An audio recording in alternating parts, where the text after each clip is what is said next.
లక్ష్మీదేవి పేరు వింటేనే మనలో ఆనందం, ఐశ్వర్యం అనిపిస్తుంది. కానీ ఆమెకు ఒక చెల్లి కూడా ఉందని తెలుసా? ఈ పేరు చాలామంది వినలేదు. ఆమె పేరు అలక్ష్మి. సముద్ర మథనంలో లక్ష్మీదేవితో పాటు అలక్ష్మి కూడా పుట్టింది.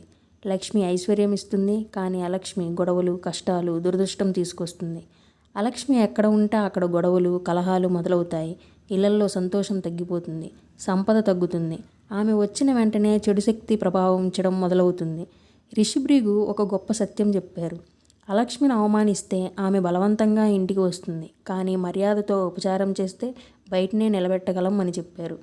ప్రతిరోజు సాయంత్రం గ్రామంలో ఆడవాళ్ళు ఇంటి ముందు క్లీన్ చేసి ఒక దీపం పెడతారు. పక్కన ఉప్పు, నిమ్మకాయలు పెట్టి కాకికి ఆహారం పెడతారు.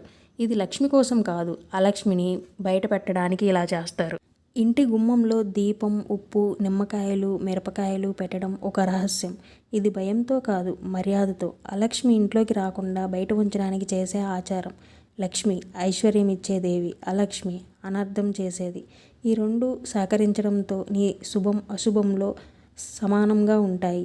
ఒకరిని పూజించి ఇంకొకరిని మర్చిపోవడం తప్పు. చాలా గ్రామాల్లో అలక్ష్మికి దీపం, వేపాకు, ఉప్పుతో బాగా పూజ చేస్తారు. అప్పుడే కాదు, ఇప్పటికీ కూడా చాలామంది ఆడవాళ్ళు వారింటికి నిమ్మకాయలు, మిరపకాయలు ఇంటి గుమ్మానికి తగిలిస్తారు, దీపం పెడతారు. అలక్ష్మిని మనం దరిద్ర దేవత అని భయపడాల్సిన అవసరం లేదు. ఆమె కూడా ఒక శక్తి.